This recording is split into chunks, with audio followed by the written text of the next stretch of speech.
সাজানো গোছানো সুন্দর একটি বাংলো, প্রচুর জমি নিয়ে একটা দারুণ বাংলো। এই বাংলোই বহুবার সংবাদ মাধ্যমে উঠে এসেছে, খবর হয়েছে, কারণ এই বাংলোতে থাকেন দিলীপ ঘোষ, এক সময়ের রাজ্য সভাপতি, বিধায়ক, সাংসদ দিলীপ ঘোষ। তিনি এই বাংলোতে দীর্ঘদিন ধরে আছেন, কিন্তু এই বাংলোতে তিনি কিভাবে আছেন এখনো, সেই প্রশ্ন তুলেছিলেন তৃণমূল নেতা, তৃণমূল মুখপাত্র কুণাল ঘোষ।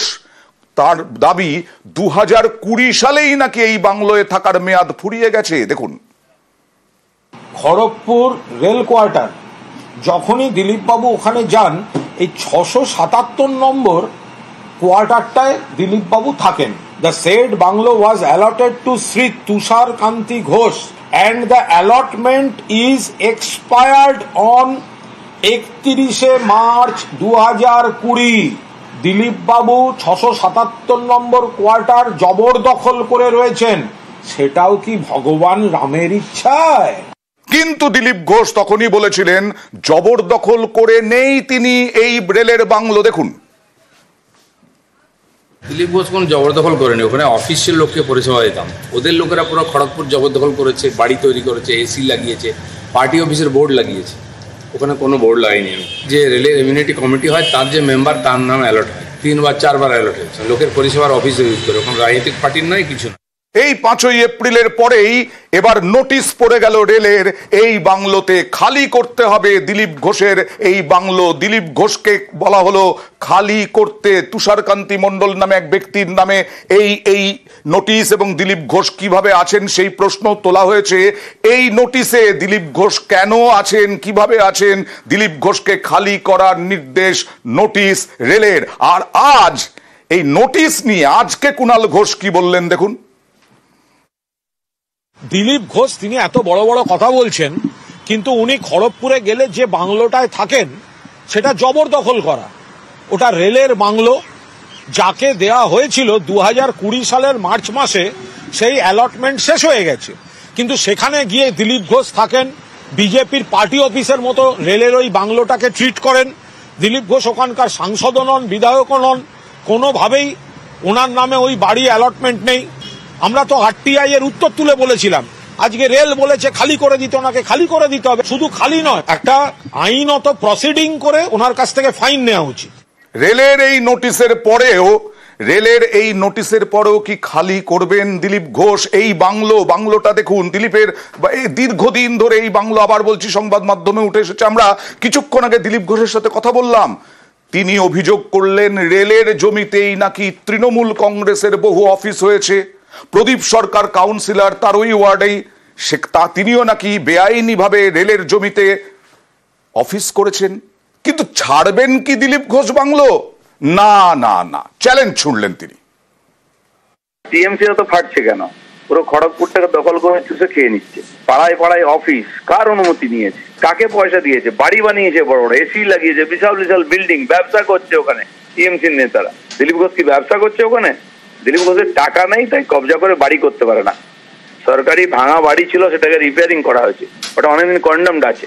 আর সেটাকে অ্যালার্ট করিয়ে আইনি ভাবে ওখান থেকে আমি এত বছর লোককে পরিষেবা দিয়ে এসেছি, এখনো দিচ্ছি। না পার্টি অফিস না কিছু, আমি থাকলে লোকে আসে দেখা করে, তারপরে তালা বন্ধ থাকে। সেই জন্য দিলীপ ঘোষের নামে কোথাও কিছু নেই। পশ্চিমবাংলায় এতগুলো অফিস, ওদের হেড অফিস থেকে আরম্ভ করে বাকি সব কটার পেপার আছে ওদের কাছে, চোখ দেখিয়ে ভয়। দিলীপ বাবু, আপনি কি তাহলে 17ই এপ্রিলের মধ্যে বাংলো ছেড়ে দিচ্ছেন? ছাড়বো, আমি বললাম কোথায় ছাড়বো? আগে ওই অফিসগুলো ভাঙুক, তারপরে দিলীপ ঘোষ দেখে নেবে।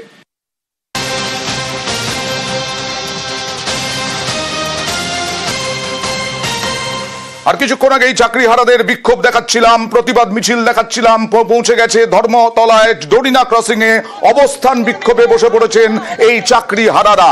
গতকাল ধর্মতলায় এই মুহূর্তে তারা বসে পড়েছেন, গতকাল কসবায় লাঠির প্রতিবাদ, এবং তার সঙ্গে সঙ্গে যোগ্য অযোগ্য আলাদা করা, মিরর ইমেজ ওএমআর তা প্রকাশ করার দাবি। এই মুহূর্তে সরাসরি চলে যাব প্রতিনিধি বিশ্বজিতের কাছে। বিশ্বজিৎ, কি অবস্থা এই মুহূর্তে?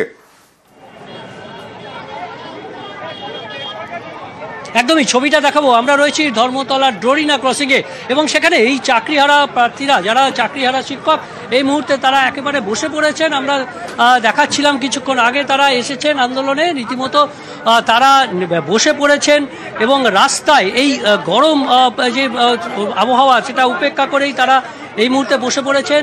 যে মিছিল, সেই মিছিল রয়েছে ধর্মতলায় আপাতত, কার্যত যে ধর্মতলার প্রাণকেন্দ্র একেবারে ড্রোরিনা ক্রসিং, সেখানে এই মিছিল রয়েছে। গাড়িগুলো যেগুলো এসএন ব্যানার্জির দিক থেকে আসছে, সেই গাড়িগুলোকে ডাইভার্ট করে দেওয়া হচ্ছে পুলিশের পক্ষ থেকে, অর্থাৎ ধর্মতলা চত্বর যে মূল এরিয়া, ধর্মতলার ড্রোরিনা ক্রসিং কার্যত এই মুহূর্তে চাকরি হারা শিক্ষকদের দখলে। সেই মিছিলে বিশিষ্ট জনেরাও সামিল হয়েছেন।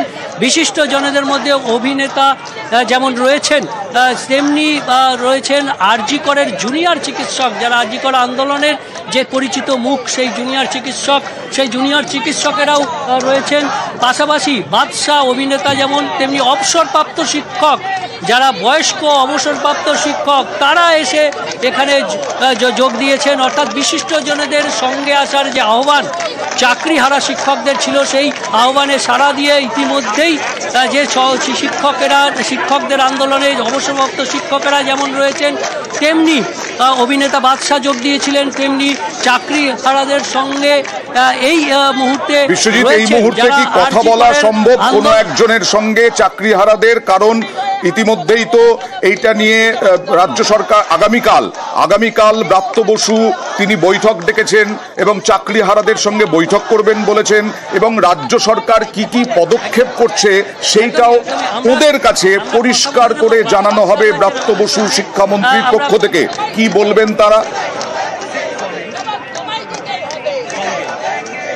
একদমই, আমরা রয়েছেন এই মুহূর্তে বাদশা আমাদের সঙ্গে রয়েছেন।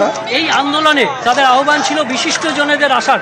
আপনাকে দেখছি এবং আপনি একেবারে উই ডিমান্ড জাস্টিস, এই যে আন্দোলনের প্রতীক, সেটা বুকে নিয়েই এই আন্দোলন। দেখুন, আবারও বলছি যে আমি কোনো বিশিষ্ট জন নই, আমি রাজ্যের একজন সাধারণ নাগরিক। এই আন্দোলনে এসেছে একজন মানুষ হিসেবে, এবং আমি মনে করি দল, মত, ধর্ম, বর্ণ নির্বিশেষে সবার এই আন্দোলনে নামা উচিত। এটা শুধু শিক্ষকদের একার আন্দোলন নয়, তার সঙ্গে পশ্চিমবঙ্গের গোটা স্বাস্থ্য ব্যবস্থা, শিক্ষা ব্যবস্থা জড়িয়ে আছে এবং অর্থনীতি জড়িয়ে আছে। যে রাজ্যের এই শিক্ষার অবস্থা, সেখানে কোনো ভালো কোম্পানি এখান থেকে রিক্রুটমেন্ট। আমি যেটা বলতে চাইলাম বিশ্বজিৎ, একটু চাকরিহারাদের কাছে যেতে পারবে, চাকরিহারাদের কোনো একজনের সাথে কথা বলতে পারবে যে চাকরিহারারা কি বলছেন। আগামীকাল ব্রাত্য বসুর সঙ্গে শিক্ষামন্ত্রীর সঙ্গে বৈঠক, সেই বৈঠকে যা জানা যাচ্ছে রাজ্য কি কি পদক্ষেপ করছে আইনগতভাবে, এবং সমস্ত বিষয়টা একেবারে পরিষ্কার করে তাদেরকে জানাবেন। কি বলবেন তারা?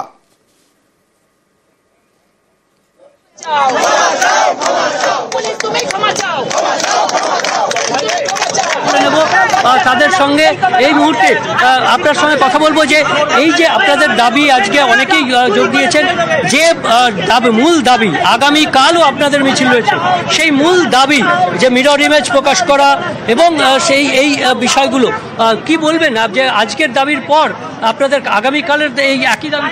দেখুন, আমাদের 3 তারিখে যে রায় হয়েছে, সেই রায়ে আমরা দেখেছি অযোগ্যদের কোনো টার্মিনেশন লেটার দেওয়া হয়নি, এবং এর ফলে আবার উনি যোগ্য নিয়েই কাজ করতে চাইছেন 7 তারিখে, সেটাই আমরা বুঝেছি।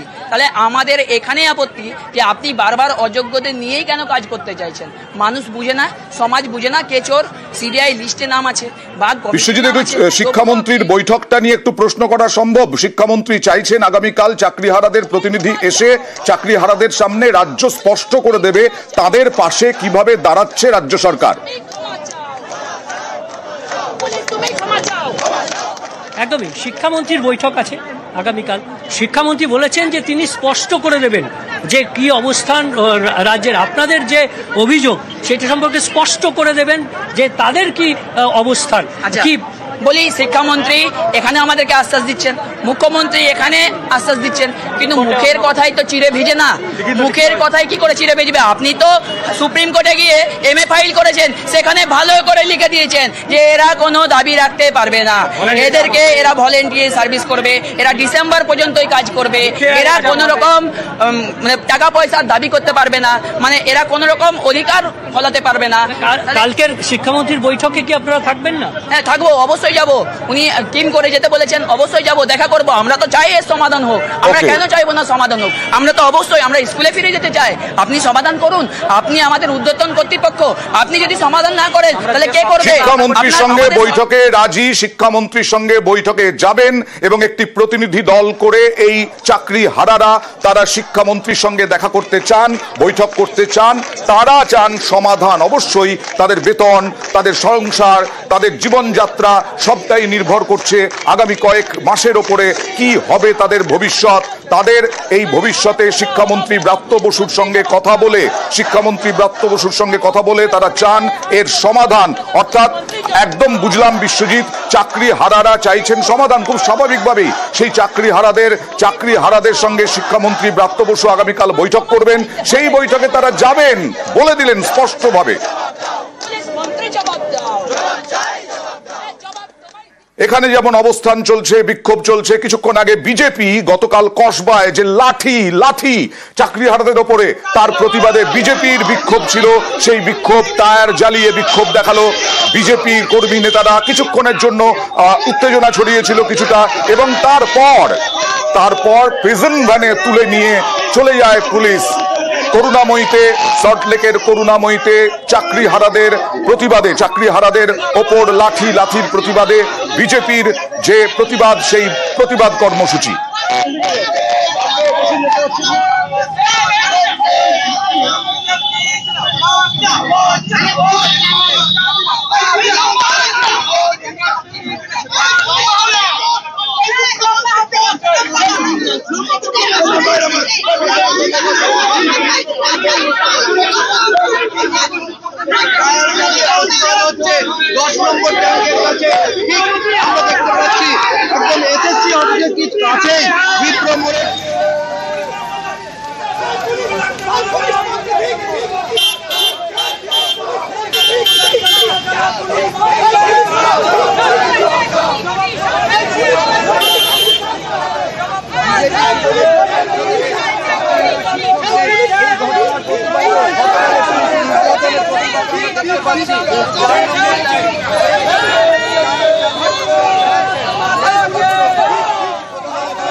আর বেতন নিয়ে ধোঁয়াশা রয়েছে।